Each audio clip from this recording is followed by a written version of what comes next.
A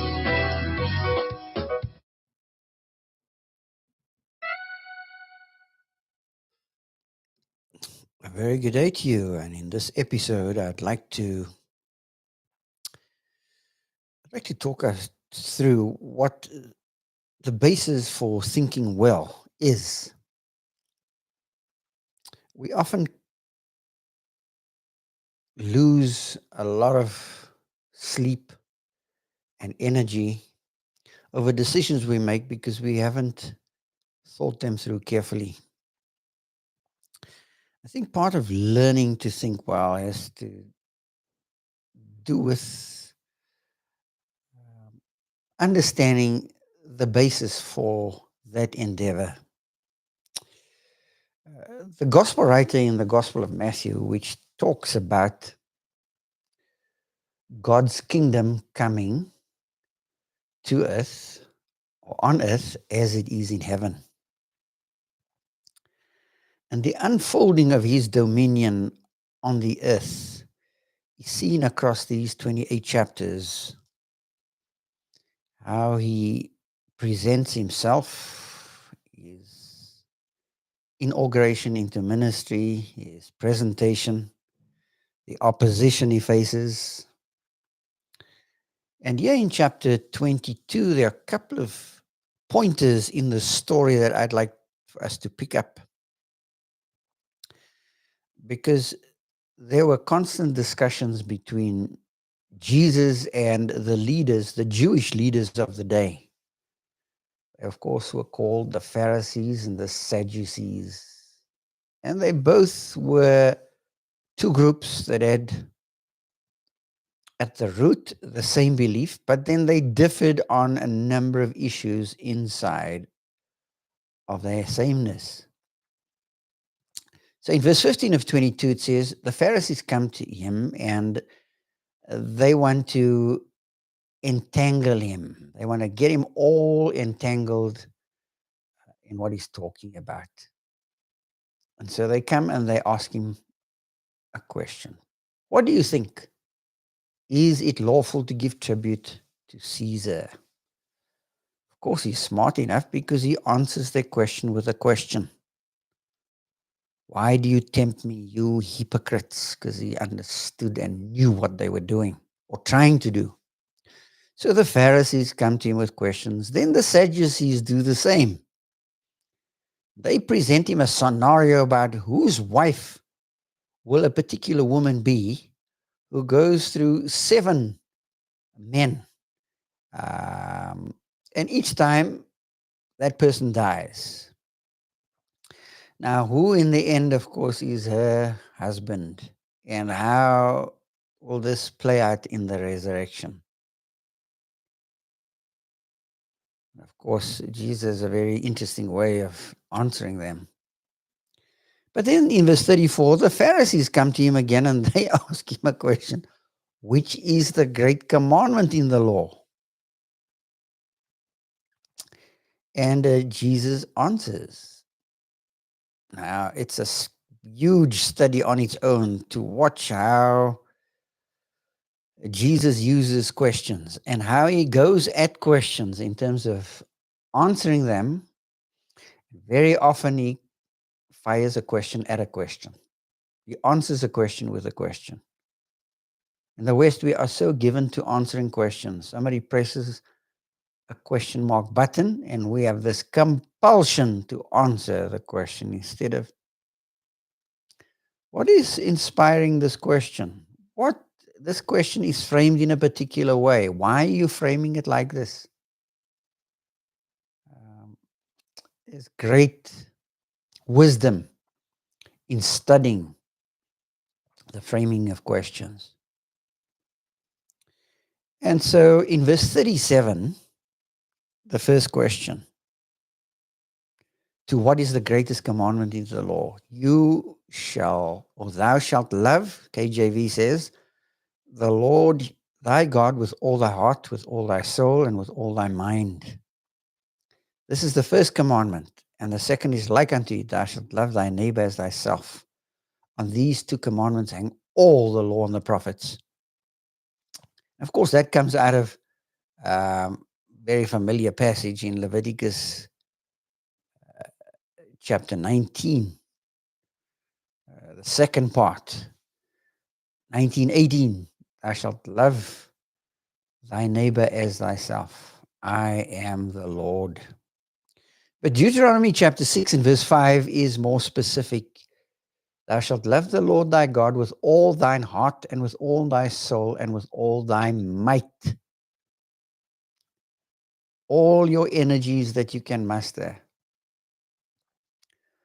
should be focused into loving God.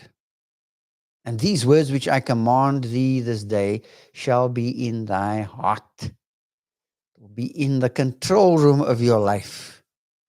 Now, it's interesting here in the Gospels in 22:37 to 39 of Matthew, Mark 12, verse 28, and Luke 10, verse 27. Loving God with all your mind is where the emphasis is, with all your heart, your soul, and your mind. And I want us to focus on the mind aspect because we need to learn to think well, not to be constantly throwing out answers unless our life depends on it, or unless the moment is such a captivating moment which may never come by again because of time. Then you answer.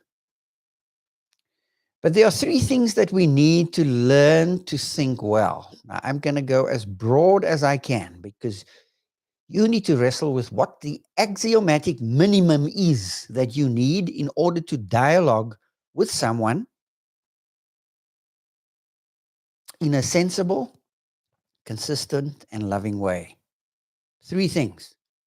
And these three things are what I would call trans-temporal constants. They are constant across cultures and across time.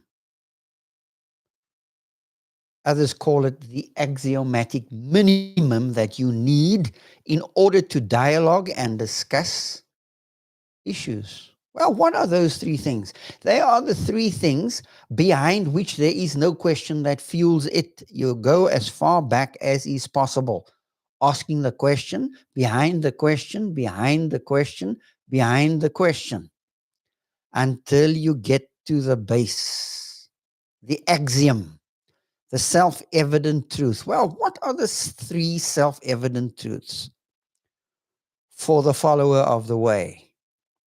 Number one, God. Number two, truth. And number three, the Bible. Order at this stage is not important. God,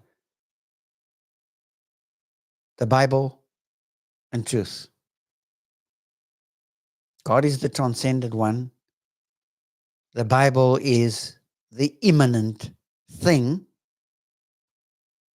And truth, of course, is the omniscient thing. If you think of immanent dynamic metaphysics, which has to do with a lot of the thinking, the tripartite or triplication kind of thinking that Forrest Landry has done, then you understand where this discussion is going. We find triplications all over God's universe. It's no small thing that God exists as a Trinity: Father, Son, Holy Spirit. You have the transcendent, you have the immanent, and then you have the omniscient. Well, you need God, truth, and the Bible. God, transcendent, the Bible, because you need a story, right? Because our thinking is storied. And you're going to hear me talking a lot more about that. It's almost an inexhaustible area of study. The Bible is an unfolding story from Genesis to Revelation. And we need that story because our minds work and are constructed in terms of story, left and right hemisphere. And then we need truth, that which corresponds to reality. Now, watch our text again, Matthew 22, verse 37 to 39. Love the Lord with all your heart. That's the center. Love the Lord with all your soul, because soul ties you to circumstance and situation. And then mind has to do with sense making.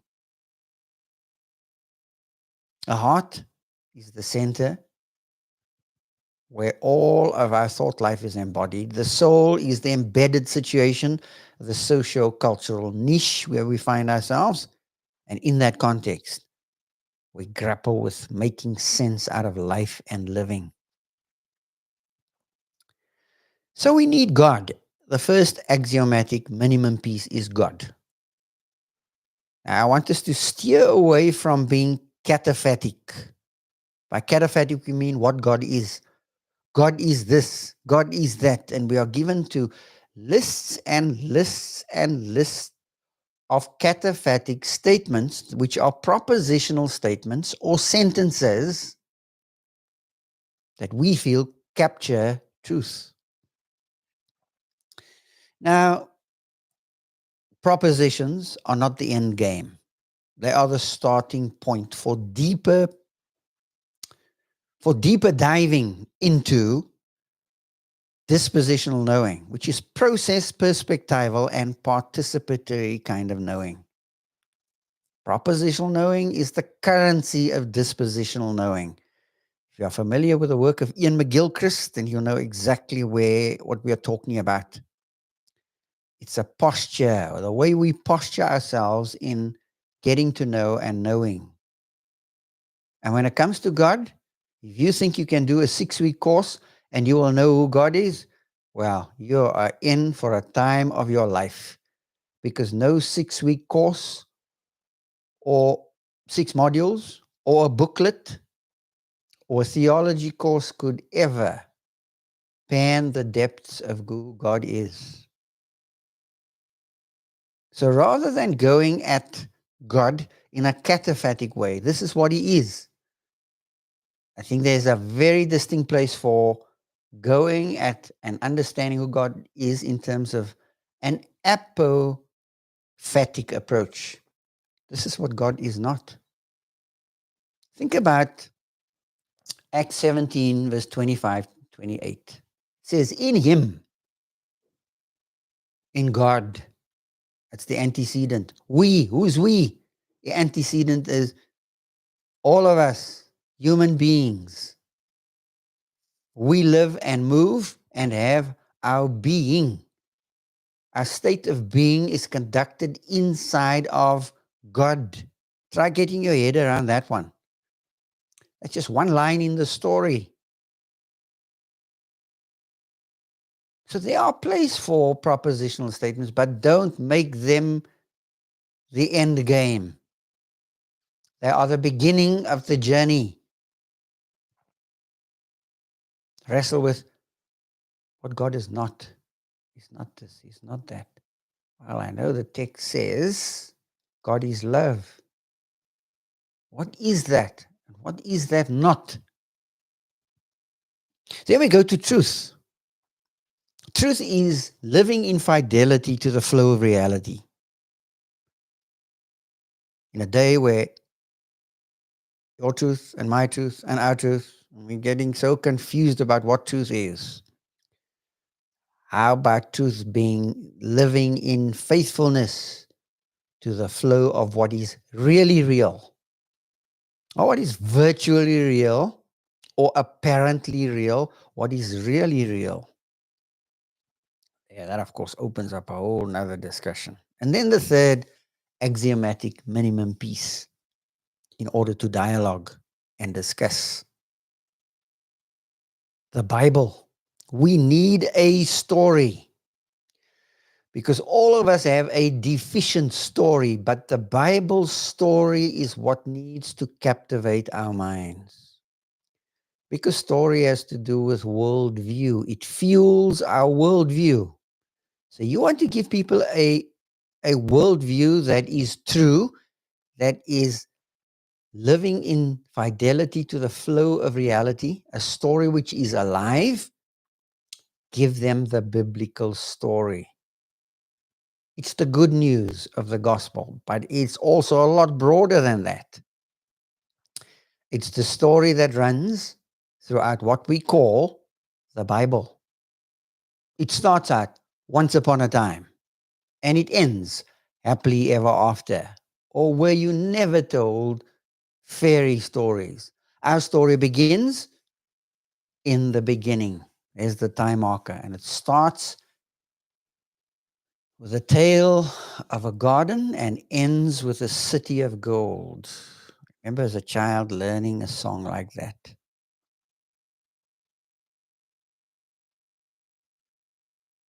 starts with a tale of a garden and ends with a city of gold.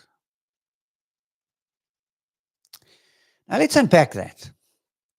If these are the three legs upon which any dialogue or discussion or interaction, if this is the basis upon which it is set, it's founded upon, then we need to just push this a little further. I need God, I need truth, I need the Bible. That's my starting point. My starting point is not an ideology. My starting point is not a systematic theology. My starting point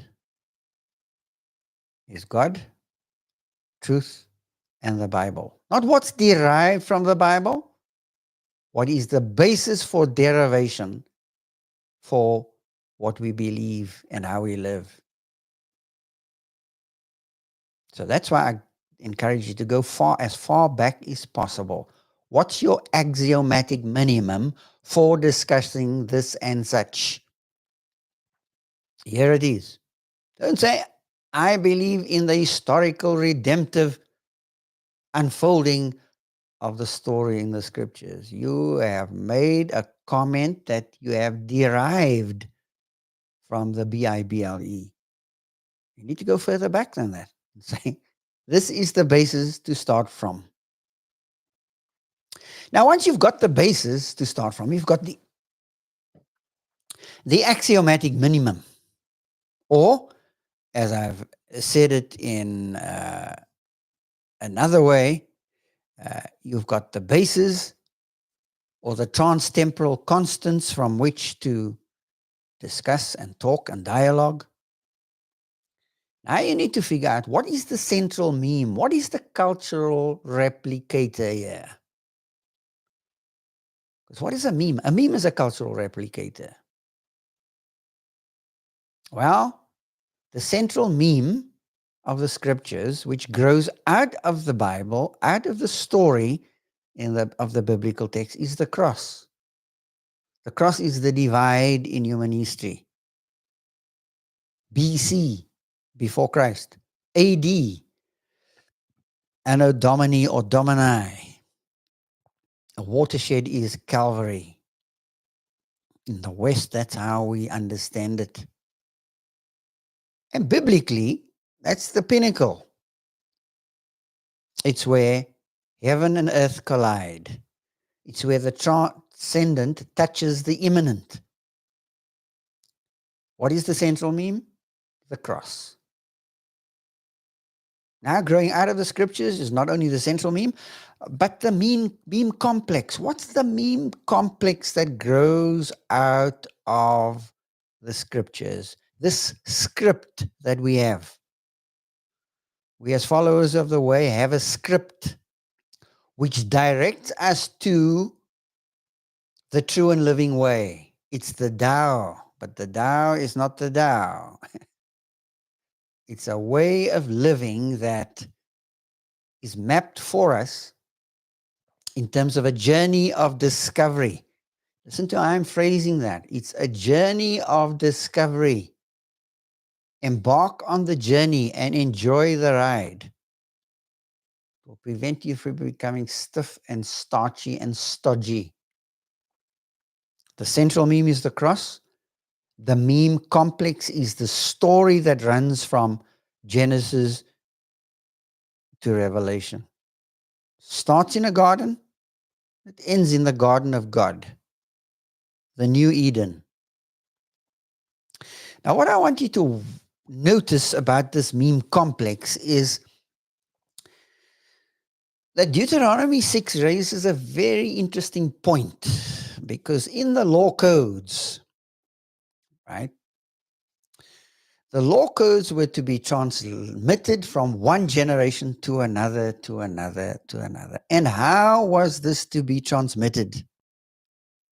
Well, starting in Deuteronomy 5 already, you have the whole book of Deuteronomy written up in terms of the covenant format that existed in the ancient Near East. There was the covenant of grant, and there was the legal covenant format. It carried stipulations. The covenants that were legal had stipulations and conditions that had to be met. Covenant of grant was something that was initiated by a condition, but once set into action, would be unilaterally executed by the covenant maker. So watch from 5 to 11 of Deuteronomy how that these laws and stipulations and statutes and decrees and ordinances had to be communicated from one generation to the next. And how was it to be done? Well, here Deuteronomy chapter 6 verse 20 is very helpful. It says, and in all likelihood to daddies, and when thy son or your son asks you in time to come. When? In time to come, when they come on the scene and they have understanding. And they ask you, what do these testimonies and the statutes and the judgments and the commandments of the Lord mean? What do these things mean? What is your response to be? How do you answer the question? Well, you answer the question from verse 21 onwards, is you tell them the story. What story? How God begot his people, Israel. That's where the story starts in 21. We were Pharaoh's bondmen in Egypt, and the Lord brought us out. That already gives us a clue. We don't become Jewish in order to do that. We don't wear a prayer shawl or a hat, or the edges of our beard are trimmed and curled, and we have long flowing beards. No. We start to tell them the story. So that's already an important pointer. Talk about the mighty deeds of God. That phrase encapsulates all the great miraculous signs and wonders that God showed his people, all the way from creation to the flood, to the Tower of Babel, all the way through the scriptures. You tell the story. Now, what does that tell us? Because Psalm 78 does the same. Psalm 78 is one of those long psalms. And this psalm is chock full of communicating to the next generation, to your children's children, the wonderful works that God has done. Tell them the story, and he highlights selective high points in the story of the history of the Hebrew people. And boy, it's a long psalm. It goes all the way. I'm just tracking right through to the end of it. That's how long it is. It goes from verse number 1 all the way to verse 72. 72 lines of poetic engagement, retelling of the story of the people of Israel with great emotion, because that's what poetry does. It's story told with great emotion. And poetry captures that. So a couple of things that you need to take away from here. Number one, our cognitive ability is deeply enmeshed inside of stories. Why? Because stories give context. Tell them the story, read them the story, gossip the story, recount the story. How are you to love the Lord your God with all your mind, except you communicate it in terms of story? Because story gets you to remember things and reminds you of things and gives you context for explaining things. And Jesus, for example, in Luke 10, explains the great opposition and rejection that he experiences from the nation Israel. He tells them a story in chapter 10. And the story is about the Good Samaritan. And the story of Good Samaritan does two things. Number one, it tells the Hebrew people how to show compassion. But number two, it shows them the dark side of what rejection does and how rejectors of the Messiah respond and the consequences of that. Because Jesus is the Good Samaritan, showing great love to the unlovable. Because the Levite and the priest, they play Hopalong Cassidy. They cross the road to the other side. So he tells Jesus has a wonderful way and had a wonderful way of telling stories to illustrate deep truths. By deep truths, I mean truths which required capacity from people to understand it. Cognitive capacity. Number two, the biblical story is what I call a fractal holon. What's a fractal? A fractal is a part of a whole, and the part in every way reflects the whole, like a fern branch. The fern branch is made up of branches which are shaped the same way that the total fern is. The fractals are representations of the whole. They picture the whole. They are fractal holons. What is a holon? The word in the Greek text for whole is holos, from which we get holon. The Bible story is a fractal whole. Every short story or poetic line is part of a bigger story, which is part of a bigger story, which is part of a bigger story, and so on, and so on, and so on. How big is God? How big and wide his vast domain? To begin to tell the story. These lips will stutter. They can only try. The biblical story is a fractal holon. It moves from micro to meso to macro, not to metro, to meta. The meta story. It is absolutely huge, as wide as God embracing his universe. Story is our cognitive ability, which is enmeshed inside of our brains because we think in terms of story. People, places, times, spaces, events, tension, denouement, beginning, end. That's story. Then number three, a story is a script that draws you into the storyline. Listen to this. It draws you into the storyline in such a way so as to see what's really real. And when you see what's really real, you will be attracted to living in fidelity to the flow of reality. What's the flow of reality? What comes at you. What you go at. Flow has to do with three things. Everything is in a state of flux. Even Table Mountain, believe it or not. Flow has three aspects to it. It has a focus. It has fire, motivation, drive. There's a fire to it. And there's fun. Focus, fire, and fun is what flow is all about. And life is like that. Life's got fire, drive, things that drive us.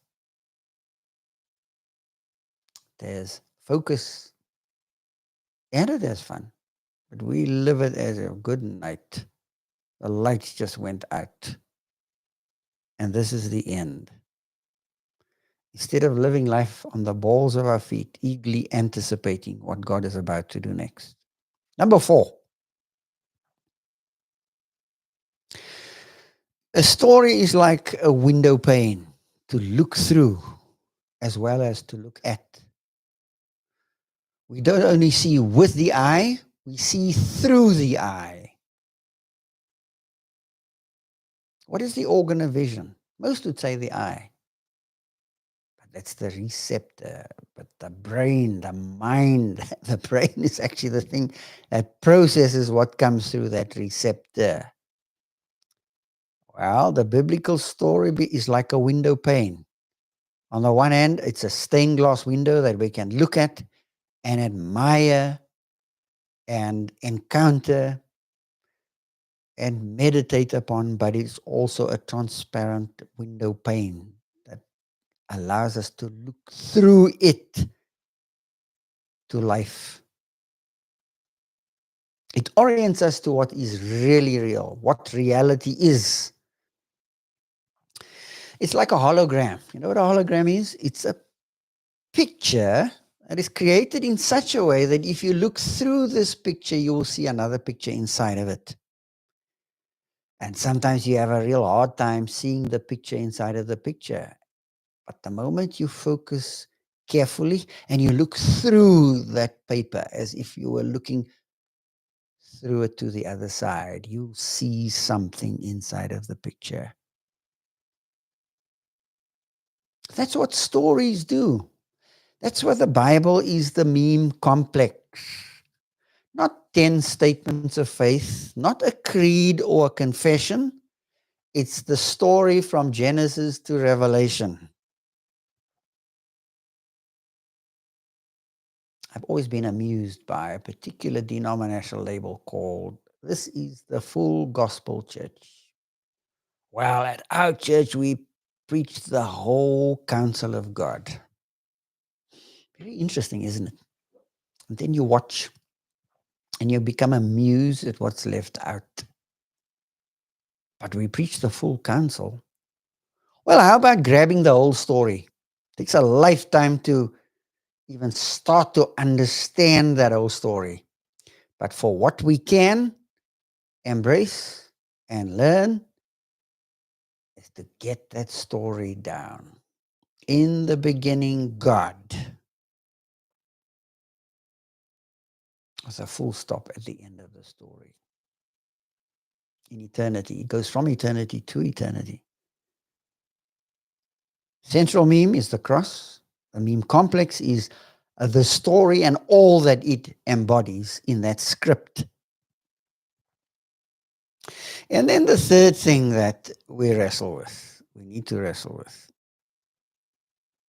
I've got this one and another point. What is the meme propagator? What meme propagation do we use to get this meme out there? Well, it's what we would understand as the Matthew 28 directive, the Acts 1:8 directive. Telling the story, reading the story, studying the story, listening to the story, repeating the story. Tell it like it is. I sometimes wonder what we call expository preaching isn't a tampering with this meme propagator. We've got 30 minutes or 20 minutes and we craft the shape of the story. We say we're doing it according to exegesis, the action words, the main idea, the main verbs, the partial ideas, the participles, and so on, and so on, and so on. But we've got a beginning and we've got an ending. And we make this the be all and the end all. Expository Bible preaching, verse by verse unleashing of the power. Hey, listen. How about giving the story, man? You can't give the story in 10 minutes, not even in an hour.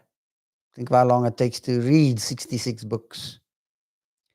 But to get that story down in a way that is memorable, this is what I want us to wrestle with.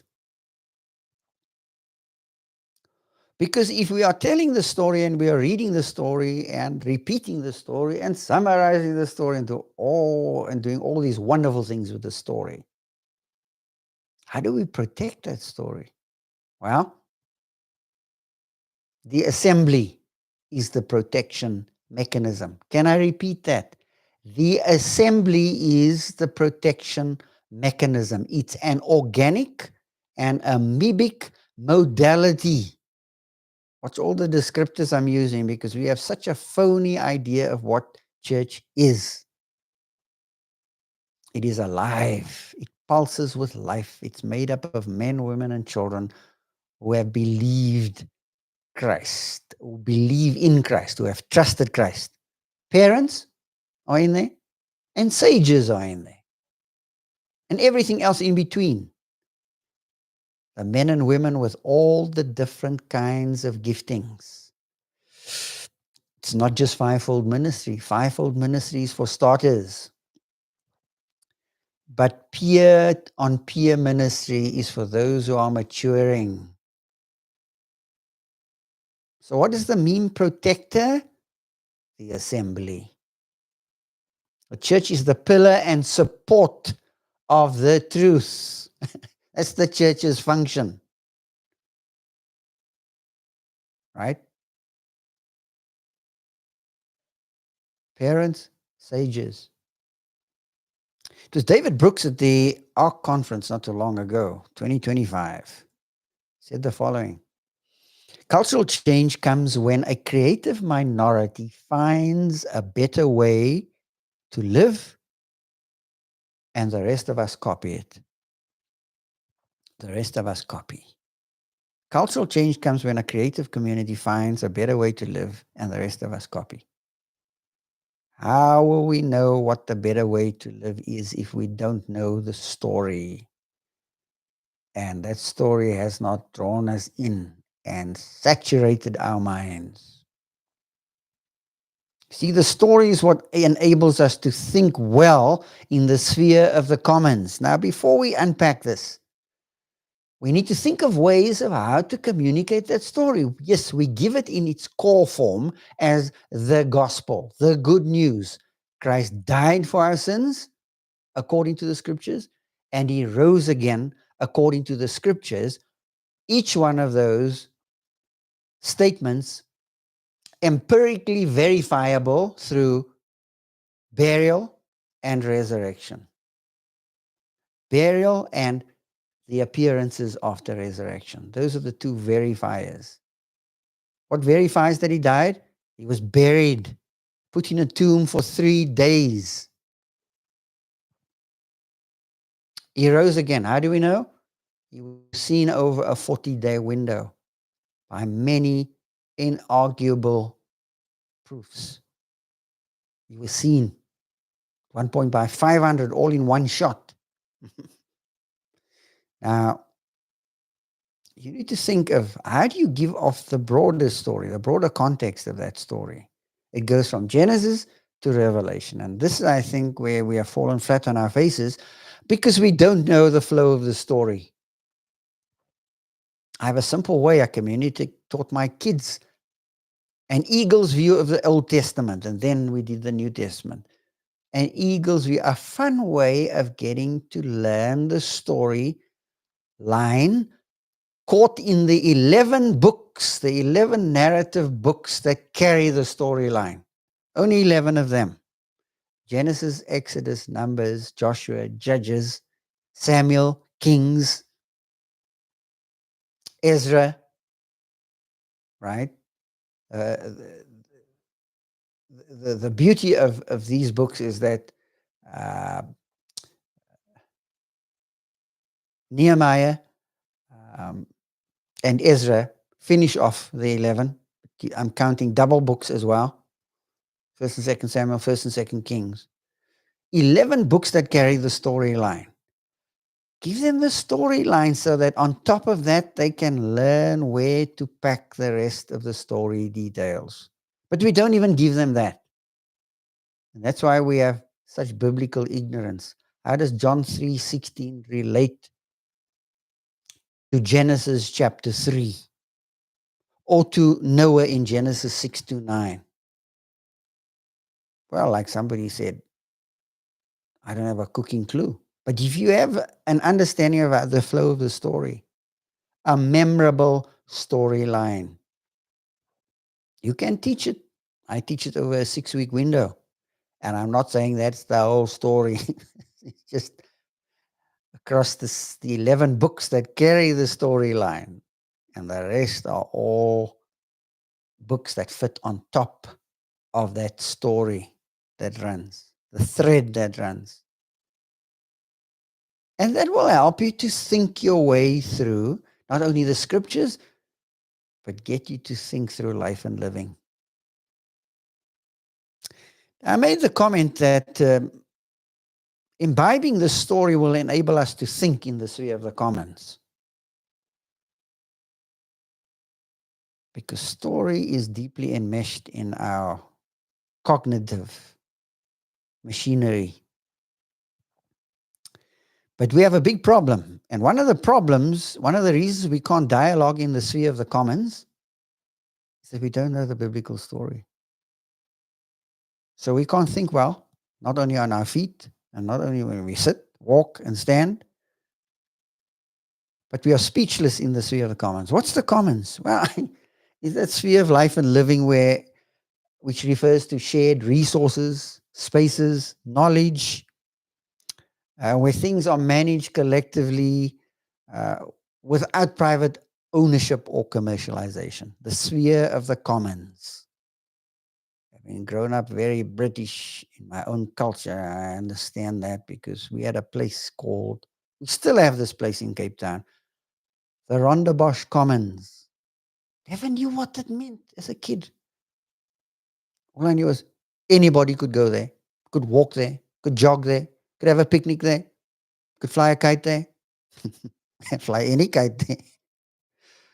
The Cape, we had an expression, oh, go and fly a kite, man.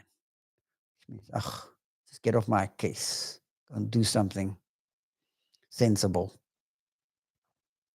Because when I know the story, I'm able to think well in the sphere of the commons because I've got a context. The thing is, we can't think well because we don't have cognitive anchors. Because story is what gives us cognitive anchors. That's why your story is so significant. So is mine. So is his. So is hers. And listening to stories is crucial. That's why the scriptures is written as a story, men and women. Yes, separate books that eventually were separated, the parchments, the vellum, the codices, and so on, were, until we had this 66 book. But it's an unfolding story from eternity to eternity. How did we get there? Well, we are grappling with what it means to think well. And I have not even scratched the surface. I've just been trying to give you a bit of a basis here. Your axiomatic minimum that you need, God, the script, or God, the story and truth. God, the Bible and truth. That's where you start. You don't start with your denominational distinctives. Oh, we all are very proud of our denominational distinctives. I'm Episcobapterian. Well, mixture of Episcopalian, Presbyterian, and Baptist. And we have all these fun ways of describing ourselves. First Church of the Frigidaire. First Baptist Church. Why first? Well, first in the city. Very interesting. Some very humorous. But we won't go there for now. What I want you to get into your head, into your mind is what's the axiomatic minimum that you need? What are the three trans-temporal constants that you need in order to start to dialogue and to think well? And I'm talking about followers of the way now. And then from there, we moved into the importance of story. Tell the story. You'll be amazed as to how many of our hymns have to do with a story. There's a story to tell to the nations, which was made by his people of old. It begins with a tale of a garden and ends with a city of gold. We have a story to tell to the nations. Tell me the old, old story. The old, old story, it is ever new. And then the Antichrist song, which I love so much. I had a story. I had the story of Jesus.